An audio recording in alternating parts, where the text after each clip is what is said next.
আজকে একটা গল্প পড়ছি, রবিবাসরীয় ছোট গল্প। গল্পটি লিখেছেন ইন্দ্রনীল সান্যাল। গল্পটির নাম অবাঞ্ছিত। গল্পটি শুরু করছি। মেয়েদের মুখে অবাঞ্ছিত রোম থাকলে যে কি সমস্যা হয় সেটা মৌমিতার থেকে ভালো কেউ আর জানে না। কৈশোর আসতেই গোটা শরীর জুড়ে নরম ও সরু রোমের প্রাদুর্ভাব দেখা দিল। শরীর পোশাক দিয়ে ঢেকে ফেলা যায়, মুখে ঢাকার কোনো উপায় নেই। সেখানে দেখা গেল সরু গোফের রেখা আর হালকা দাড়ি। মেয়েকে নিয়ে বাবা পাড়ার অ্যালোপ্যাথি ডাক্তারের কাছে গিয়েছিলেন। মৌমিতার দিকে এক ঝলক তাকিয়ে ডাক্তার বলেছিলেন, এর কোনো চিকিৎসা নেই। কয়েক বছর হোমিওপ্যাথি আর কবিরাজি ওষুধ খেয়ে তাবিজ কবজ মাদুলি জড়িবুটি আশ্রয় নিয়েও সুরাহা হলো না। স্কুল পেরিয়ে হাওড়া গার্লস কলেজে ভর্তি হলেন মৌমিতা। লেখাপড়া করতে ভালো না লাগলেও চালিয়ে গেল। কারণ কলেজ যেতে ভালো লাগে বন্ধু বান্ধবীদের সঙ্গে আড্ডা মারতে। গার্লস কলেজে বন্ধু প্রসঙ্গে পরে আসা যাবে, আগে বান্ধবীর কথা বলা যাক। অনেক ভেবে মৌমিতা দেখেছে সে শুধুমাত্র সুন্দরী মেয়েদের ল্যাংবট হয়ে থাকতে চায়। উদ্দেশ্য তাদের রূপ রুটিন জানা। মনীষার রূপটার 2 চামচ চিনি, 1 চামচ লেবুর রস আর 1 চামচ জল থাকে। প্রিয় মুখের ত্বকে লাগায় 2 চামচ বেসন, 1 চিমটি হলুদ আর পরিমাণ মতো কাঁচা দুধের লেই। শুকিয়ে যাওয়ার পর রোমের বৃদ্ধির বিপরীত দিকে টানে মেরে তুলতে হয়। মুখের অবাঞ্ছিত রোম দূর করার জন্য কুহেলি সন্না ব্যবহার করে। কুহেলি বলেছে ওটাকে টুইজার বলতে হয়, সন্না বলে চিপ শোনায়। কুহেলি এও বলেছে মেয়েদের জন্য আলাদা রেজার পাওয়া যায়, তবে সেটা মুখে ব্যবহার না করাই ভালো। এক্ষেত্রেও শেভিং ব্লেড না বললে রেজার বলতে হয়। প্রথমে ছেলেদের জন্য পার্লারে গিয়ে থ্রেডিং বা ওয়াক্সিং করার মতো টাকা নেই। অগত্যা সন্না দিয়ে মুখের অবাঞ্ছিত রোম উৎপাটন করে মৌমিতা। আসা যাক বন্ধুদের প্রসঙ্গে। নিকটবর্তী ইঞ্জিনিয়ারিং কলেজের ছেলেগুলো কপালে মেয়ে জোটে না বলে ও দিনরাত মেয়েদের কলেজে বসে বাইরে থাকে। সেই সূত্রে মৌমিতার কিছু ছেলে বন্ধু জুটেছে। ছেলেদের সঙ্গে মৌমিতার মেশার কারণ একদম আলাদা। সে মেশে একটা ঠিকঠাক বর পাওয়ার জন্য। বর মানে আশীর্বাদ নয়, স্বামী। অবশ্য ঠিকঠাক বর খুঁজে পাওয়ার আর ভগবানের আশীর্বাদ পাওয়া একই রকম দুরূহ। মুশকিল হলো ছেলেরা সবাই মৌমিতাকে জাস্ট ফ্রেন্ড হিসেবে দেখে। কারোর চোখে কামনা দেখতে না পেয়ে বাধ্য হয়ে সুব্রতকে প্রশ্ন করেছিল, হ্যাঁ রে, আমি যে এত সেজে এসেছি, তোর কিছু মনে হচ্ছে না? সুব্রত বলেছিল, আমি কি হোমো যে দাড়ি গোঁফওয়ালা একজন কে সেক্স পাবে? কি অপমান! বাড়ি ফিরে খুব কেঁদেছিল মৌমিতা। ভেবেছিল বিয়ে পাশ করে চাকরি জুটিয়ে নেবে, জীবনে কখনো ছেলেদের দিকে তাকাবে না। সুব্রতর অপমানের দিনে অফিস থেকে ফিরে প্যাকেট এগিয়ে বলেছিলেন, তোকে জিজ্ঞাসা না করি খবরের কাগজে পাত্র চাই কলমে বিজ্ঞাপন দিয়েছিলাম। অনেক চিঠি এসেছে, তুই আগে দেখ, আমরা পরে দেখব। অজস্র ফটোর মধ্যে সম্বিতের ছবিটাই মনে ধরে মৌমিতার কাউকে মনে ধরতেই পারে, কিন্তু তারও মৌমিতাকে মনে ধরবে এ কোনো নিশ্চয়তা নেই। কিন্তু সম্বিত সবাইকে অবাক করে মৌমিতাকে এক দেখা পছন্দ করলো। এই ঘটনায় মৌমিতা কিছুটা হলেও ভয় পেল। সম্বিতের মতন সুপুরুষ এক দেখায় তাকে পছন্দ করলো কেন?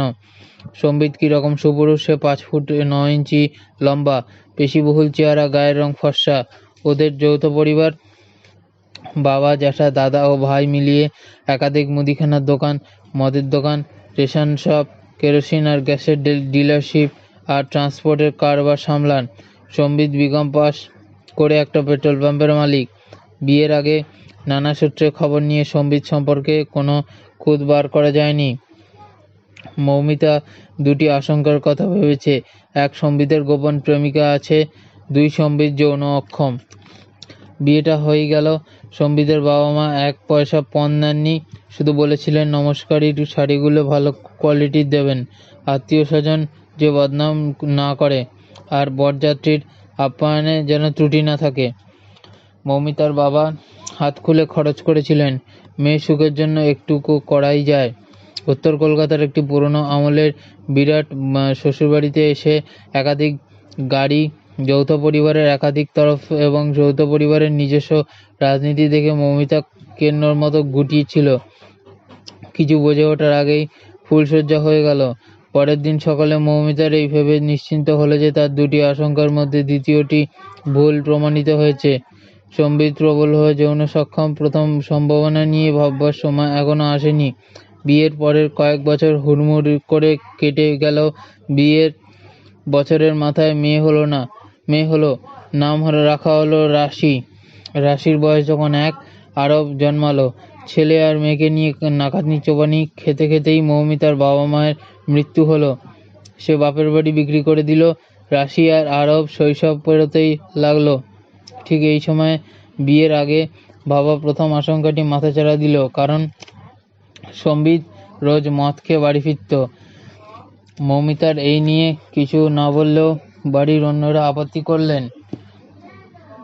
সামাজিক মদ্যপান নিয়ে কারোর আপত্তি নেই, কিন্তু সম্বিত রোজ বেহেড মাতাল হয়ে বাড়ি ঢুকছে, সবার সঙ্গে খেতে বসে হাত থেকে রুটি বা চামচ, গ্যালাস বা বাটি পড়ে যাচ্ছে। এক রাতে ঠান্ডা রুটি পেয়ে মেঝে থালা ছুঁড়ে মারল। না খেয়ে খাবার টেবিল ছেড়ে যাওয়ার আগে মৌমিতার শাশুড়ি বললেন, এন্টালির নিউ টাওয়ারে তোমার বাবার কেনা অনেকগুলো ফ্ল্যাট ফাঁকা পড়ে আছে। 24 ঘন্টার মধ্যে সেখানে বাচ্চা কাচ্চা নিয়ে চলে যাও। ফ্ল্যাটের দাম শোধ করার জন্য 1 বছর সময় দিলাম। এই বাড়িতে মৌমিতার শাশুড়ির শেষ কথা। পরের দিন সন্ধ্যাবেলা রাশি আর আরবকে নিয়ে মৌমিতা যখন বেরিয়ে যাচ্ছে, তখন শাশুড়ি ডেকে বললেন, তোর জন্য আর নাতি নাতনির জন্য এই বাড়ির দরজা আজীবন খোলা রইল। আমার অমানুষ ছেলেটাকে যদি মানুষ করতে পারিস তবেই ওকে ঢুকতে দেবো, না হলে নয়। নতুন ফ্ল্যাটে এলো বটে মৌমিতা, তবে সম্বিতকে মানুষ করতে পারল না, এবং বিবাহের এত বছর পরে বুঝতে পারছিল যে প্রথম আশঙ্কাটি ঠিক ছিল। বিয়ের আগে থেকেই সম্বিতের সঙ্গে এক বিবাহিত মহিলার প্রেম। এক দেখায় মৌমিতা বিয়ে করেছিল, কারণ তার একটা যৌন পুতুল দরকার ছিল, যে সন্তান উৎপাদনের যন্ত্র এবং গৃহপরিচারিকা হিসাবে হাতের কাছে থাকবে। যৌবনের তেজ এতদিন সম্বিতের ঘোড়ার মতন দৌড় করিয়েছেন। মধ্য 40-এর রক্তের তেজ কমতেই মাঝবয়সী বিবর্ণর দত্ত থেকে নিষ্কৃতি পাওয়ার আশায় শুরু করেছে মদ্যপান। তারপর যা হয়, অ্যালকোহলিজমের দুষ্টচক্রে ঢুকে পড়েছে। পরে একসঙ্গে যোগ হলো স্ত্রীকে প্রহার। পৌরুষের প্রমাণ দিতেই বউ পেটানো শুরু করে সম্বিত। মাতলামো আর মারধরকে ন্যায্যতা দেওয়ার জন্য সম্বিত প্রথম দিকে দোষ দিতেন নিজের মাকে। নেশাগ্রস্ত অবস্থায় ঘ্যান ঘ্যান করত। ছোট ছেলে বলে মা আমাকে কখনো ভালোবাসেনি। মা বাড়ি থেকে বার করে না দিলে আমি পেচিম মাতাল হতাম।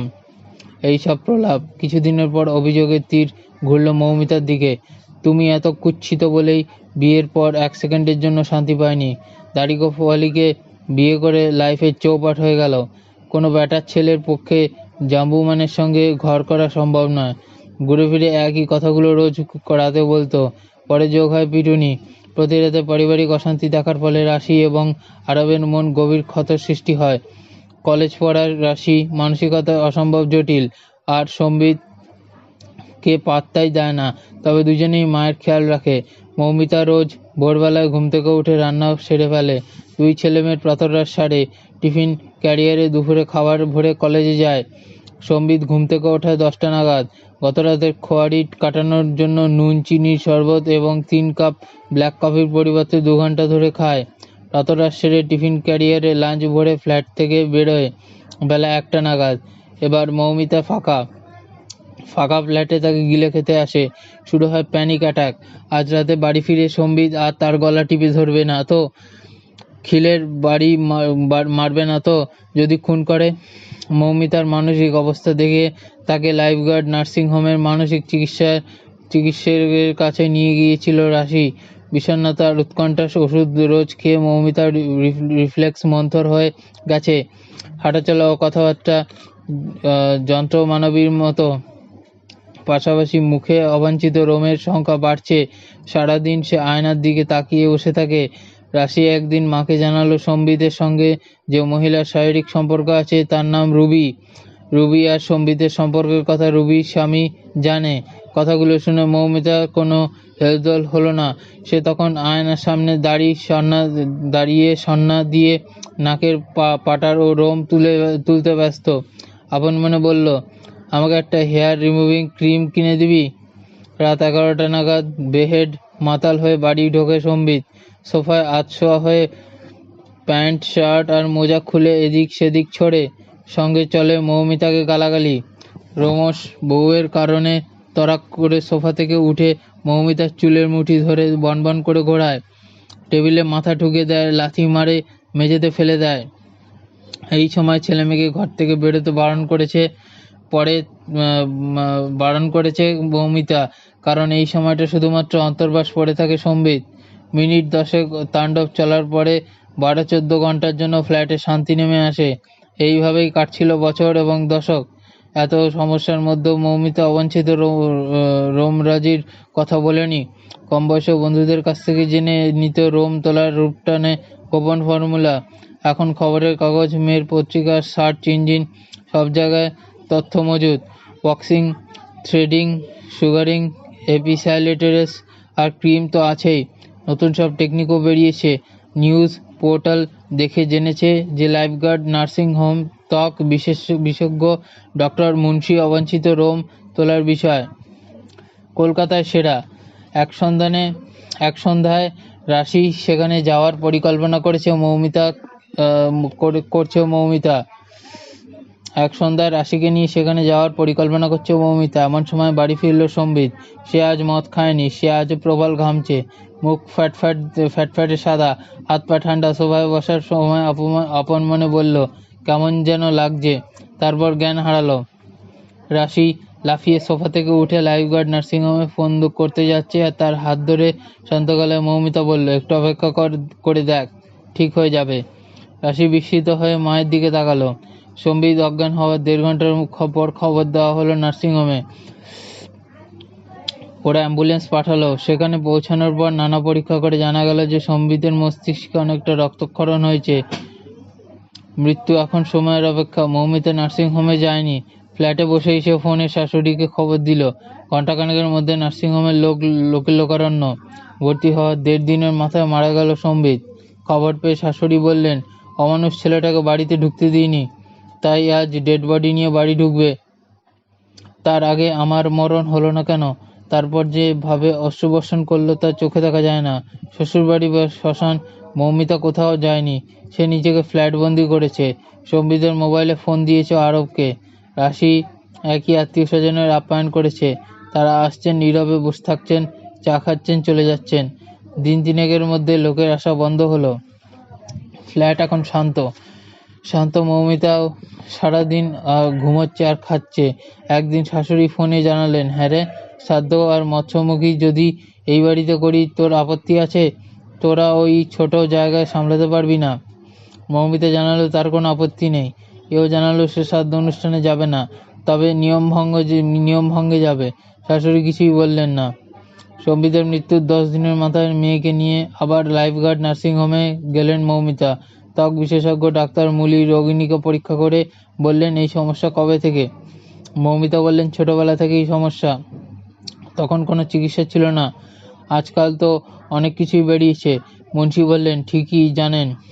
তারপর লেজার থেরাপির পদ্ধতি বুঝিয়ে বললেন, আপনার আনওয়ান্টেড হেয়ার যা কারেক্ট, তাতে মাসে একবার করে মিনিমাম 8টা সেশন লাগবে।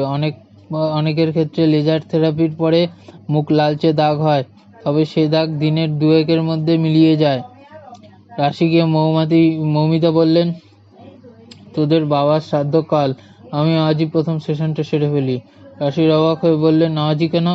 অভিব্যক্তিবিহীন মুখে মৌমিতা বলল, লেজার থেরাপির পর মুখে যদি লালচে দাগ হয় তাহলে সেটা নিয়ম ভঙ্গের আগে মিলিয়ে যাবে। সেদিন সবার সঙ্গে দেখা হওয়ার আগেই আমার মুখটা মসৃণ লাগবে তো। ডক্টর মুন্সি উপর নিচে ঘাড় নেড়ে বললেন, হ্যাঁ, মসৃণ লাগবে। তো এখন এই গল্পটা এক্ষুনি শেষ হলো।